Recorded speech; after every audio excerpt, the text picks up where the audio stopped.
मकसद ये है कि आज सुबह करीब कोई 11 बजे के करीब मेरे घर में एसओजी ने रेड मारा आनल फानल में, और घर में आके बदतमीज़ी करने लगे। तो मैंने उनको कहा भैया बैठो आराम से, बदतमीज़ी नहीं करो, अगर कोई आपको कुछ चीज़ चाहिए तो बताओ, वो मैं दे दूँगा। तो कहने लगे जी ये क्या, ये कौन है, ये आप कितने भाई हो, कहाँ रहते हो, क्या करते हो, क्या नहीं करते हो। तो फिर मैंने उनको तरीके से बैठाया, समझाया, फिर भी उन्होंने बदतमीज़ी मेरे साथ बड़ी की है।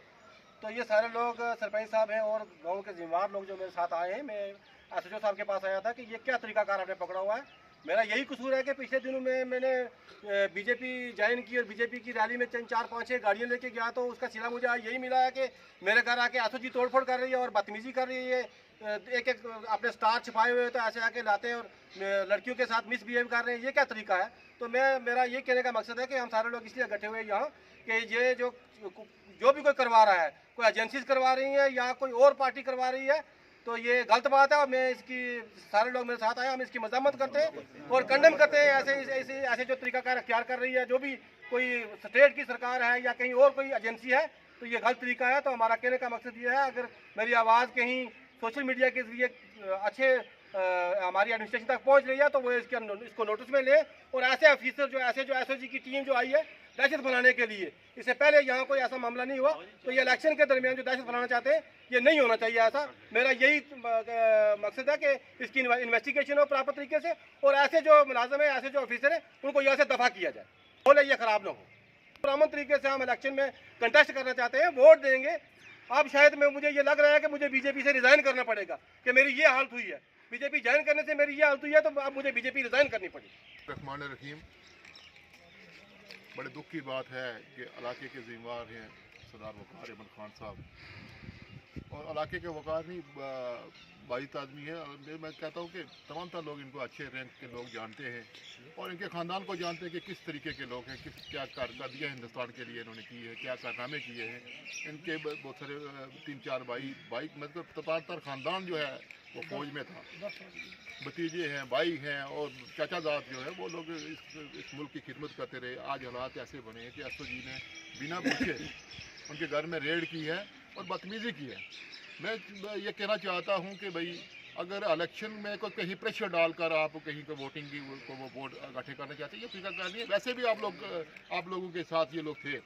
मैं रविंद्र राणा साहब से ये अपील करना चाहता हूँ और सरकार से ये अपील करना चाहता हूँ कि ये हालात जो बन रहे हैं, ये हालात ठीक नहीं है। आने वाला वक्त जो है बड़ा टफ होगा, बड़ा मुश्किल दौर आ रहा है।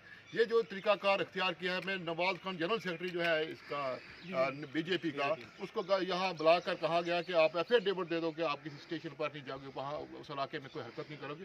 आप इस तरीके से अगर इन लोगों को हरास करोगे तो मुझे लगता है कि ये लोग फिर अपनी जमातों में चले जाएंगे।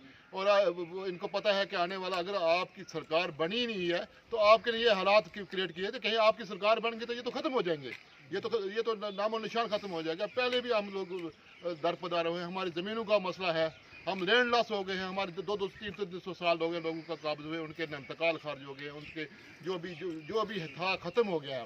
तो आज अगर यही हालात रहे, हमारे नरेगा के मसले थे, हमारे जो लेफ्ट आउट लोग थे उनको कुछ नहीं मिला, हमारे कंट्रैक्टर जो है बहुत सारे कंट्रैक्टर दरपदार हो गए हैं, हालात बदतर हो रहे हैं। दिन प दिन जो है महंगाई का दौर है, टैक्स पर टैक्स, हवा का टैक्स, पानी का टैक्स, बिजली का टैक्स, चलने का टैक्स, बहने का टैक्स, हर चीज़ का टैक्स पेड कर रहे हैं हम।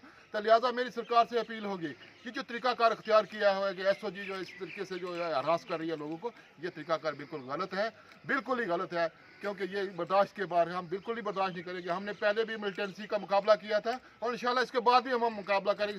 इस मुल्क की वफादारी के लिए हमें आपकी जान भी हाजिर है। तो लिहाजा ये तरीकाकार हमें बिल्कुल पसंद नहीं है। अगर एक सिंगल आदमी के साथ घर के में ये हालत हुई है तो मैं बाकी क्या उम्मीद रखता हूँ कि आने वाले वक्तों में ये इस रियासत की क्या हालात होगी।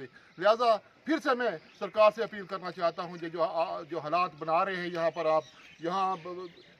मैं कहता हूँ कि आज तक बात ही ख़त्म जो है उछाल हो रही है। आपने वहाँ आपकी जो है पुलिस ने वहाँ मस्जिद में जो है लोगों को लाते मारी गई, नमाज़ पढ़ते हुए लाते मारी गई। आज आपने ये एक हरकत की है, ये तरीकाकार जो है ये तरीकाकार बिल्कुल गलत है।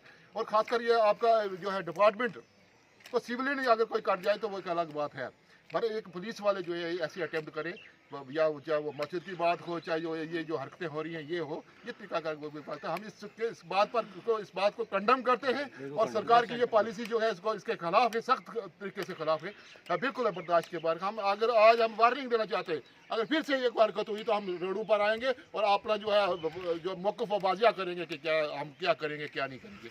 इसी के साथ मैं इजाज़त चाहता हूँ। फिर से ये तमाम तरह लोग, इलाके के लोग, जीवा लोग, सरपंच आरिस खान साहब हैं, ये हवलदार साहब हैं, यहाँ दो बहुत सारे कीदा लोग हैं, हवलदार हमीद खान साहब, सियाद खान साहब, कैप्टन साहब, यहाँ ये बहुत सारे लोग यहाँ गाँव के इकट्ठे हो गए। लिहाजा हम चाहते हैं, अमन चाहते हैं। हमारी जो है SSP साहब बहुत अच्छे आदमी हैं, DGP साहब बहुत अच्छे आदमी हैं। ये ऐसे लोग ऊपर जो अच्छे लोग हैं, तो नीचे ये हालात क्यों हैं, क्या वजह है? मैं पूछना चाहता हूँ कि आप लोगों से ये क्या वजह है नीचे के हालात ख़राब हो रहे हैं। और मैं ये कहना चाहता हूँ, ये जो खासकर ये घर है, ये वफादार है। ये वफादारी के साथ, मतलब कि 1965 से लेकर आज तक, 47 से लेकर आज तक ये इनकी वफादारी है जो मुल्क के साथ रही है। तो अगर वफादार लोगों की हालत ये है तो बाकी लोगों के साथ क्या होगा, जो मैं इसी के साथ इजाज़त चाहता हूँ। अल्लाहू अकबर, नारे रिसालत, या रसूलुल्लाह, नारे हैदरी, हैदरी, गुंडागर्दी नहीं चलेगी, गुंडागर्दी नहीं चलेगी, गुंडागर्दी नहीं चलेगी। आज़ाद हिंदुस्तान जिंदाबाद, आज़ाद हिंदुस्तान जिंदाबाद। इधर